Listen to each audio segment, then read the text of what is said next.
Episode ke-248.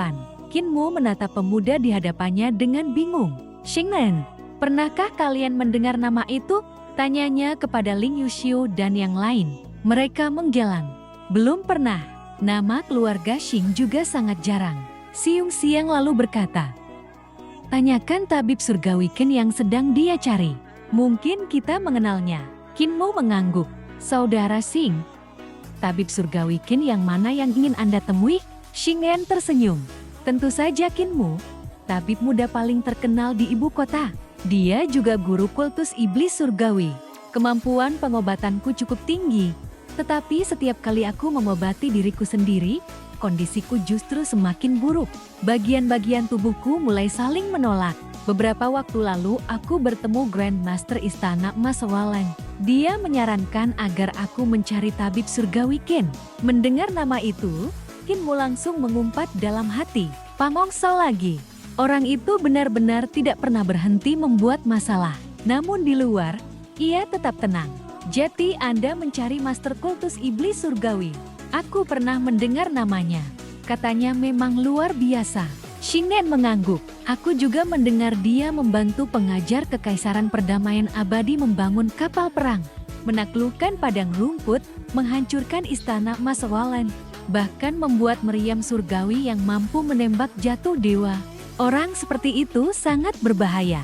Namun, aku tetap harus mencarinya. Ia tersenyum tipis. Untungnya kultivasinya baru berada di alam 6 arah. Jati masih mudah dikendalikan. Kinmu hanya tersenyum kaku. Lalu, mereka memanggilmu Gembala Sapi. Apa itu namamu? Bukan, aku hanya menggembalakan sapi. Jati mereka memanggilku begitu rupanya. Xingren memandang sekeliling gunung. Aku mendengar guru kultus iblis surgawi pernah muncul di tempat dewa itu terbunuh. Jadi aku datang mencarinya. Karena sudah memakan buah kalian, aku akan memberikan balasan. Ia mengangkat satu jari. Biji buah yang tadi dikuburnya tiba-tiba tumbuh menjadi pohon besar. Dalam sekejap pohon itu berbunga, berbuah, lalu dipenuhi buah matang. Teknik penciptaan. Gumam Siung Xiang kaget. Namun Xingren belum selesai. Ia melambaikan tangan. Semua buah jatuh ke tanah, menumbuhkan akar, lalu berubah menjadi ribuan pohon baru. Dalam hitungan napas, seluruh gunung dipenuhi pepohonan yang berbunga dan berbuah. Coba rasakan, apakah rasanya sama? Yan Jingjing hendak memetik buah, tetapi Kinmu segera menghentikannya. Jangan, buah itu tidak boleh dimakan. Xingren tersenyum puas. Kau memang jeli. Teknik penciptaan bukan hanya mempercepat pertumbuhan tanaman. Teknik ini juga bisa mengubah rasa, sifat, bahkan spesiesnya. Tanaman dapat berubah menjadi racun, atau dijadikan alat untuk mengendalikan manusia. Ia memetik sebuah buah merah. Buah itu langsung berubah menjadi ular merah, kecil yang melilit lengannya. Semua orang tersentak. Desisan memenuhi seluruh gunung. Puluhan ribu buah yang menggantung di pepohonan berubah menjadi ular merah kecil.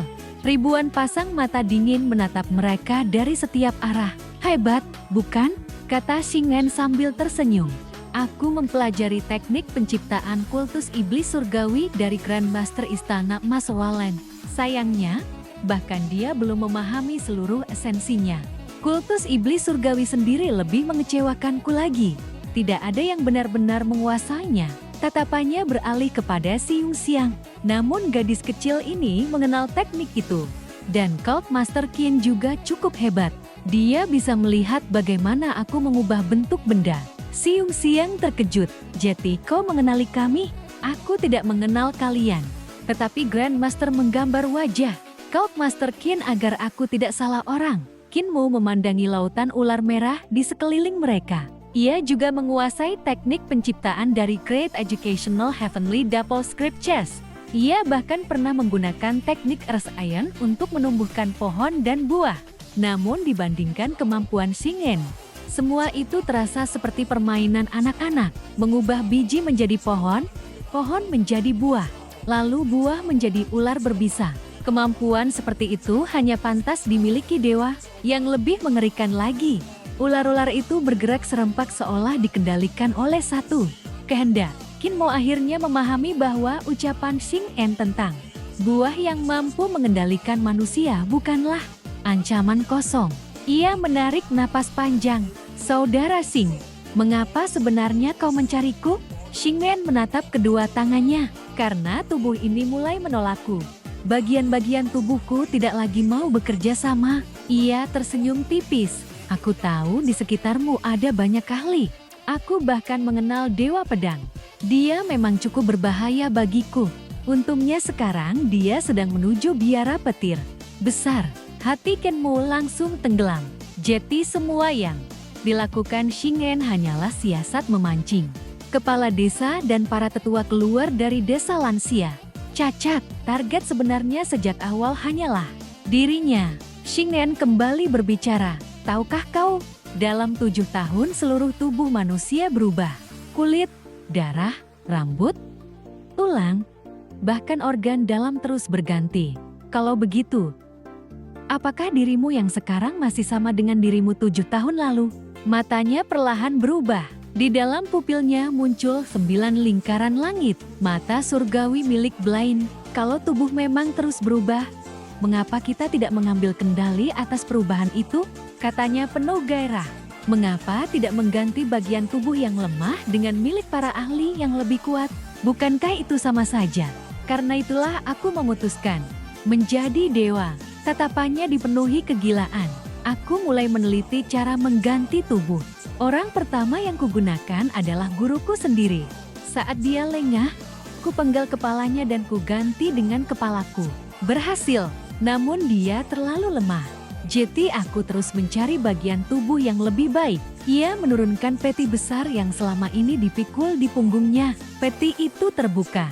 Ling Yuxiu, Yan Jingjing, Wu Lingger, dan yang lain langsung memucat. Beberapa bahkan muntah. Bagian dalam peti itu sangat luas. Rak-raknya dipenuhi lengan, kaki, kepala, mata, jantung, tulang, kulit, rambut, darah, dan berbagai organ tubuh manusia. Jumlahnya tak terhitung.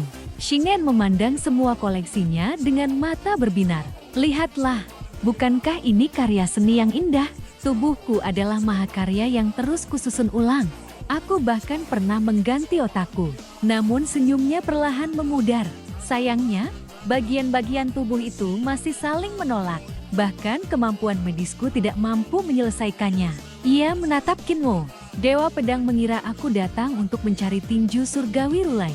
Padahal aku sama sekali tidak membutuhkannya. Aku hanya membutuhkanmu. Itulah sebabnya aku sengaja menyebarkan kabar bahwa aku sedang memburu Rulai. Setelah menutup kembali petinya, Xing En menoleh ke kaki gunung. Sekarang, mengapa kau begitu keras kepala mencari mata surgawimu sendiri? Dewa Tombak. Qin Mo ikut memandang ke bawah. Blaine telah berdiri di sana. Kerangka naga hitam raksasa melayang mengelilinginya sambil mengeluarkan rongan rendah. Itu penting bagiku, jawab Blaine tenang. Karena ada teman lama yang datang dari jauh. Dan meskipun jaraknya jauh, aku tetap harus membunuhnya. Tatapannya tajam mengarah kepada Xing En. Aku sudah lama mencarimu. Xing En tersenyum. Kalau begitu, mari kita bertemu sebagai teman lama. Ia berjalan menuruni gunung. Qin Mo segera memberi isyarat kepada Ling Yuxiu dan yang lain agar bersiap. Pada saat yang sama, ia menjalankan rahasia pengendalian naga untuk membangunkan naga banjir. Di dalam olah, Tuli menarik napas panjang, membentangkan kertas putih, lalu mulai melukis. Di tempat lain, Kripo menggerakkan kursi rodanya keluar. Naneksi berdiri dengan wajah dingin. Suamiku, saatnya bergerak. Satu demi satu para ahli desa lansia cacat keluar dari aula. Tepat saat suasana menegang, terdengar suara keras menggema dari kejauhan. Menteri Qin, aku datang. Di mana putriku? Menteri Qin, cepat keluar. Serahkan kepalamu.